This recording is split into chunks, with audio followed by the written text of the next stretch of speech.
very much betrayed. I felt betrayed dahil siya mismo nagsabi sa akin na nigabuhok ko or kay Pangulong Duterte hindi mahawakan ng ICC. Message po kay BBM po. Kay BBM, I just would like to tell him that I'm so sad na meron tayong Pangulo na walang isang salita. Iba yung sinabi, iba yung ginawa. So, malungkot po tayo. Hindi niyo po ba na-betray kayo? Well, very much betrayed.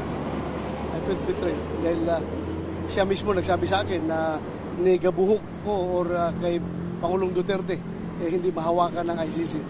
Dahil sabi niya, kung i-allow ko yan na makialam ang ICC dito, baka after the Dutertes, after sa inyo, kami na naman ang next na imbestigahan yan.